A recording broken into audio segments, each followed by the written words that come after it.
thanks. Good morning. First, our main story. Millions of the poorest households in England face a rise in council tax. The change is caused by the scrapping of council tax benefit, which happens in the spring. From April, a typical bill in a lower-income household will rise between £100 and £250 a year. Some could rise as much as £600, according to a report by an independent think tank. Many of the lowest income households don't pay council tax. They get a benefit that covers the cost. But from April, the government is cutting the level of support. Councils must decide whether to pass that on to residents. Today's report says that most will increase bills for those on benefits or low pay.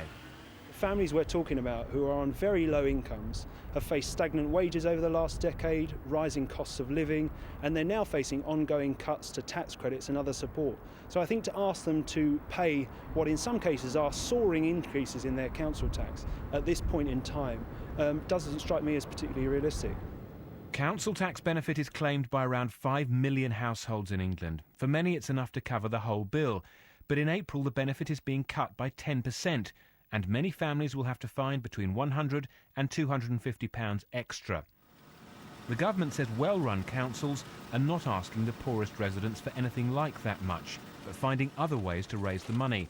Ministers think council tax increases can be kept to a minimum.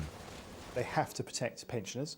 There is a duty of care for the most vulnerable as well, and we've put in £100 million to ensure that if councils want to, which we think would be a good thing to do, that nobody goes and has to pay more than 8.5%.